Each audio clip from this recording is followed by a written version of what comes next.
The Indian political speech is all about targeting your opponent. Jibes, taunts are all part of it. But for Rahul Gandhi, Congress leader, a political speech given in 2019 in Karnataka before the last elections has come back to haunt him. Today, a Surat court convicted him of defamation for a dig he took at Prime Minister Narendra Modi in that election speech. Rahul Gandhi had said then, why are all the thieves having Modi in their names, whether it is Nirav Modi, Lalit Modi or Narendra Modi? Now, a BJP leader and former Gujarat Minister Purnesh Modi filed a case saying that this was defamatory to all who have the Modi surname. The final judgment of the Surat court has found Rahul guilty of defamation under Section 499 and Section 500. It's handed out the maximum punishment of 2 years and soon after suspended that sentence for 30 days so that he could appeal. Rahul Gandhi was present in court when the judgment was being read out and flew back to Delhi with Congress leaders receiving him. Now, what are the implications of all of the events of the day? We need to look at it from the different angles. First is the legal. The Surat court order will undoubtedly be challenged and there will be a move to overturn it. But it does set a legal precedent for when political speeches or comments can turn defamatory. The other legal impact stems from a 2013 Supreme Court judgment that struck down Section 8(4) of the Representation of People's Act, allowing for immediate disqualification of an elected representative if convicted for a crime with punishment of 2 years. So technically, there can be a move today to disqualify Rahul Gandhi as a member of parliament based on that 2013 Supreme Court order. Now, here is where irony dies 1,000 deaths. In 2013, when this change was made, the UPA government under Manmohan Singh brought in an ordinance nullifying the Supreme Court order. Rahul Gandhi had then stormed into a press briefing at that time, called the ordinance nonsense and said it should be torn up. Today, because that ordinance was withdrawn after Rahul Gandhi's interjection, he himself stands to be possibly disqualified. And there is, of course, the political angle as well. The Congress is calling the developments a throttling of free speech. They say Rahul Gandhi is being targeted for speaking out. Opposition leaders like Arvind Kejriwal, Sharad Pawar, Tejasvi Yadav have come out in support. The BJP says Rahul should watch his words. Rahul Gandhi जो भी बोलते हैं वो आजकल ऐसा हो गया कि उससे सिर्फ नुकसान ही होता है। उनका पार्टी के लिए नुकसान होता ही होता है कि राहुल गांधी का जो रवैया है उसके वजह से सब खराब हो गया। उनके पार्टी भी डूब रहा है और साथ साथ में पार्टी को भी नुकसान होता है। ये बाद में देखेंगे, अब तो बेल मिला है, फिर सोचेंगे। हमको मालूम था पहले से ये लोग जज को बदलते गए, ये सारी चीजें करते गए, हमको तो अंदाजा लग रहा था, लेकिन हम कानून में विश्वास रखने वाले हैं, जुडिशरी में विश्वास रखने वाले हैं और कानून के तहत ही हम। की कहावत है, as you sow so shall you reap, यानी जैसा बीज बोगे वैसा ही पौधा निकलेगा।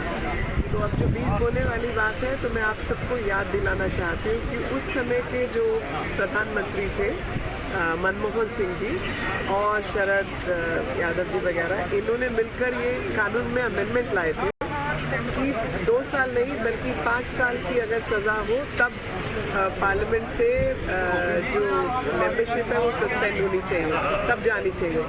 और इन्हीं ने उस बिल को फाड़ा था पब्लिक में, आप सबके बीच में। तो आज मुझे तो वही दिन याद आ रहा है, जैसा बोगे उसका फल भी आपको मिलेगा। This government is clearly relying, if it is in parliament, one set of techniques to throttle voices. If it is outside parliament, a second set of tactics which in recent times has had an effect inside parliament. So you say something outside parliament and we won't allow parliament to run. The third strategy is to file false, frivolous and vexatious cases to throttle voices. No doubt there is a conviction, but this is an infirm, it's an erroneous and an unsustainable judgment. It will be challenged, and we are hopeful that it will be stayed and ultimately quashed. All right, so the legal process has just begun, but Meenakshi Lekhi, as you heard, talked about karma. And this part of the story becomes important for what happens next. Does Rahul Gandhi stand to get disqualified as MP, in part because of actions he himself took? Let me just play out for you what he said in 2013 when the UPA-led government with Prime Minister Manmohan Singh at the helm brought in an ordinance to squash that Supreme Court order, which said that if you have been convicted for 2 years, then you cannot continue to be an elected member. Listen in. I'll tell you what my opinion on the ordinance is. My opinion on the ordinance is that it's complete nonsense and that it should be torn up and thrown out. That's my opinion, my personal opinion on the ordinance. I'll repeat it for you. My opinion on the ordinance is that it should be torn up and thrown away. Okay. The arguments that are being made, and I've heard the arguments, in my organization, the argument that is being made is that we need to do this internally. I'm telling you what is happening internally. We need to do this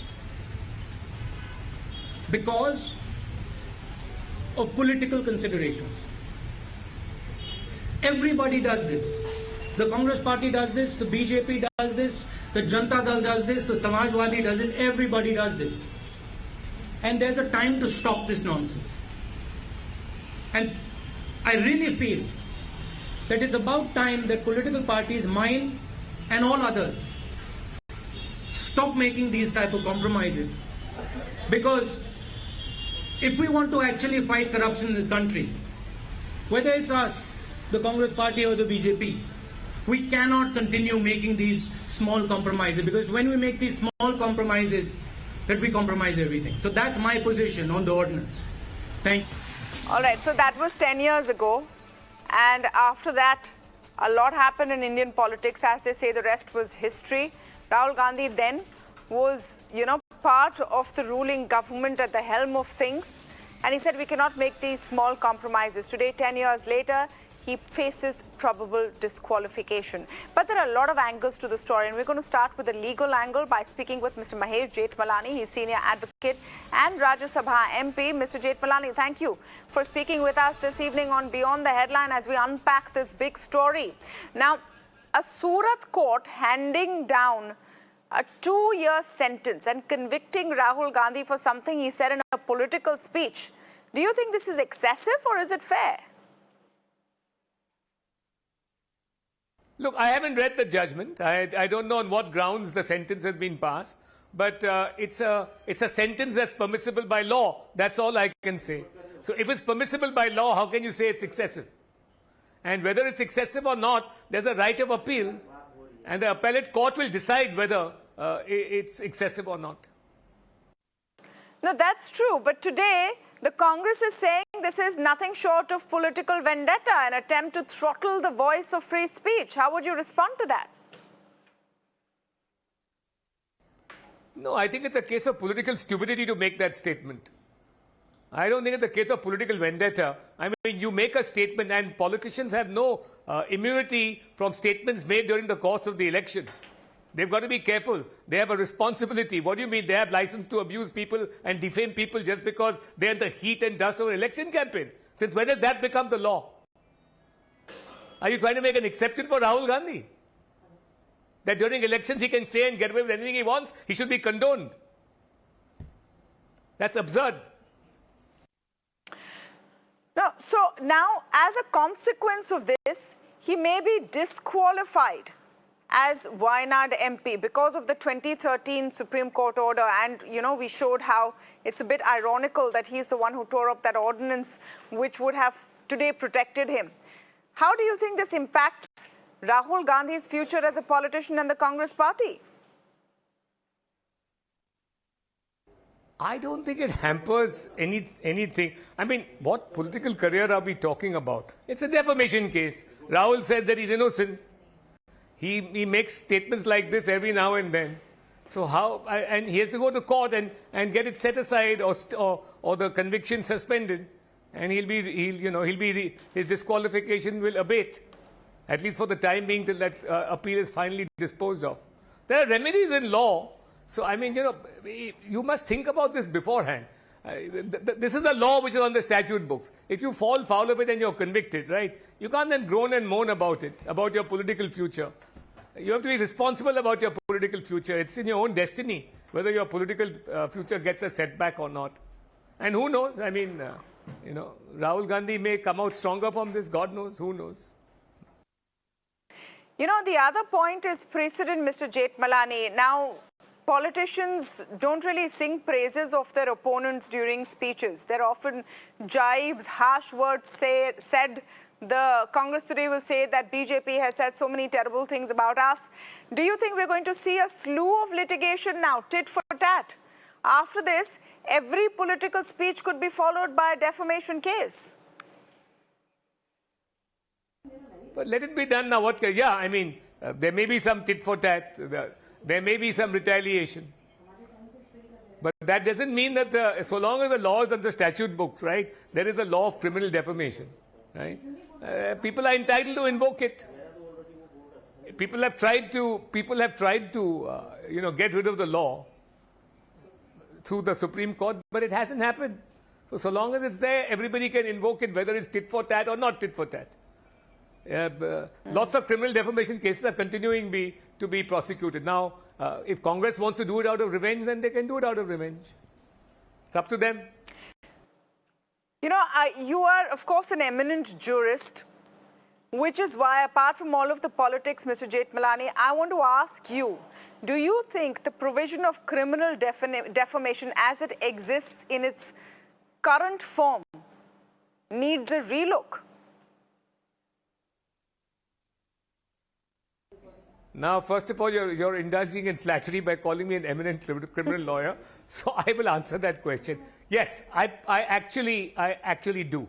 I actually do believe that the criminal defamation law needs a revisiting. I do. But having said that, it's too late for Rahul Gandhi now because the criminal defamation law has been held to be constitutional. It's up to the legislature now to remove it. Well, it's up to the legislature, and of course, it's now a political fight as well. Thank you so much, Mr. Mahesh Jethmalani, for speaking with us. I'm taking this conversation further this evening.